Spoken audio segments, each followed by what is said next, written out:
সকালবেলা চটপট বানিয়ে নেবো টিফিনের জন্য ম্যাগি। প্রথমে পেঁয়াজ, একটু সয়া সস দিলাম,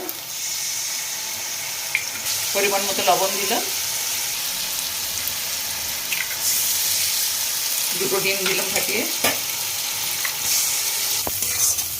একটু লঙ্কার গুঁড়ো দিলাম ঝাল ঝাল হয়। এরপরে দিলাম ম্যাগি মশলা ও আমি টমেটো কেচাপ, সব একসঙ্গে ভালো করে মিক্স করে নিলাম।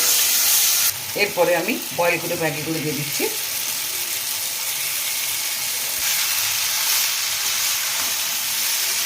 মশলার সঙ্গে একসঙ্গে মিশে দিচ্ছি ম্যাগিটা। সঙ্গে রেডি হয়ে গেছে।